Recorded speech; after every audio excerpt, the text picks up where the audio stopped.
আমার বিয়ে হয়েছে 10 বছর হয়েছে। এই 10 বছরে না একটা জিনিস খুব ভালোভাবে বুঝতে পারছি, স্বামীর টাকা থাকা খুব দরকার।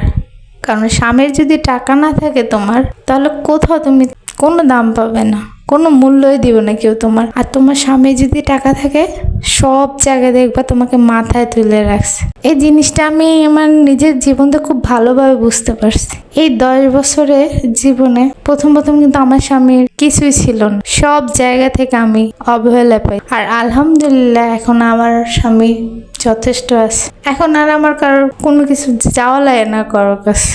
কিন্তু যাওয়া না লাগলেও ওই যে পুরনো স্মৃতিগুলো, মানুষের কথা, অবহেলা, খারাপ ব্যবহার, সবগুলো মনে পড়ে।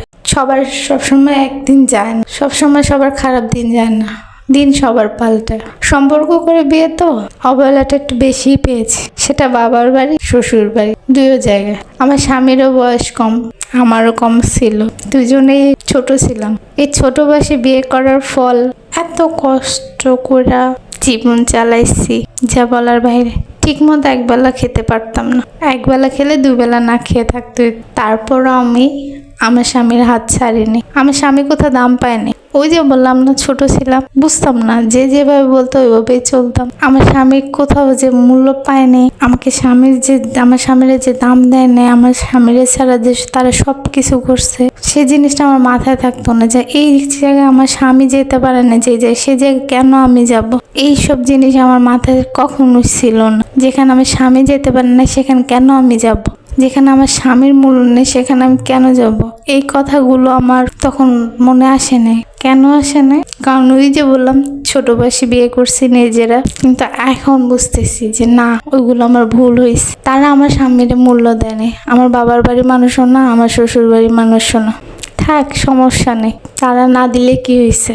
আমি আমার স্বামীকে অনেক ভালোবাসি। তার শূন্য পকেটে যেমন তার পাশে ছিলাম, সারা জীবন থাকবো। সেটা যতই অভাব আসুক জীবনে, আমি তার হাত কখনো ছাড়বো না। তাই আপুরা বলি কি, স্বামীর টাকা থাকা খুব দরকার।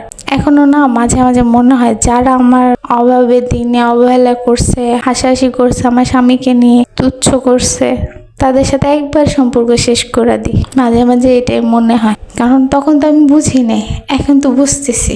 আচ্ছা যাই হোক আপুরা, স্বামীর টাকা থাকা খুবই দরকার। স্বামীর টাকা না থাকলে না কোথাও মূল্য পাবা না, কারো কাছে, সেটা বাবা মা হোক বা শ্বশুর শাশুড়ি, কারো কাছে না। আর আত্মীয় স্বজন তো বাদই দিলাম।